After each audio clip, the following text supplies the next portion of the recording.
Your brand new iPhone deserves the best protection, and the iLune 3-Pack Screen Protector plus 3-Pack Camera Lens Protector has you covered. Don't take risks with your iPhone. Click the link in the video description to shop now on Amazon. Welcome to ElectroDrive News, your source for the latest electric vehicle news and updates. We've got a thrilling story to share with you today. Rivian, a leading electric vehicle manufacturer, is set to open a brand new facility in Milpitas, California. That's right, folks. This cutting-edge company is bringing its innovative electric vehicles to the Bay Area, and we're excited to dive into the details. So, what makes this location so special?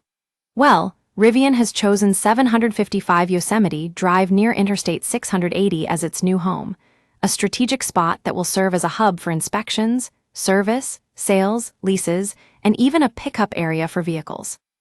But why Milpitas, you ask? According to Mayor Carmen Montano, it's because the city offers a perfect blend of business-friendly environment, skilled workforce, and strategic location. And let me tell you, Rivian is certainly benefiting from this arrangement. The company designs and manufactures electric vehicles, including pickup trucks, SUVs, and commercial vehicles, and with its headquarters already in Irvine, California, this new facility will help fuel its continued growth. Now, we know what you're thinking. How does this expansion fit into the bigger picture? Well, it's part of Milpitas' ambitious plan to encourage more electric vehicles and green manufacturing companies in the city by 2040. And that's exactly what Rivian is doing here. By establishing a presence in Milpitas, the company is contributing to the region's legacy of tech leadership while creating high-quality jobs and supporting the local community.